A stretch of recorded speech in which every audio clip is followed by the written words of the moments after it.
ओं ह्रीं भुवनेश्वर्यै नमो नमः।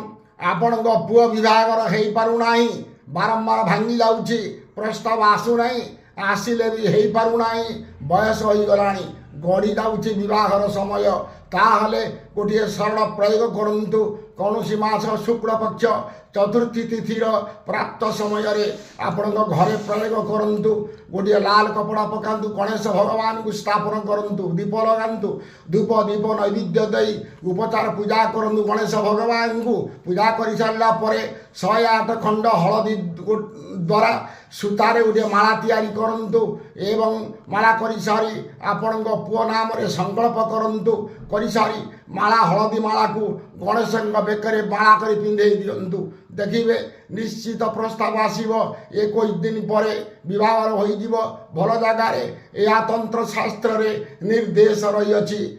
नमस्कार। जय जगन्नाथ। जय माँ कामाक्षा।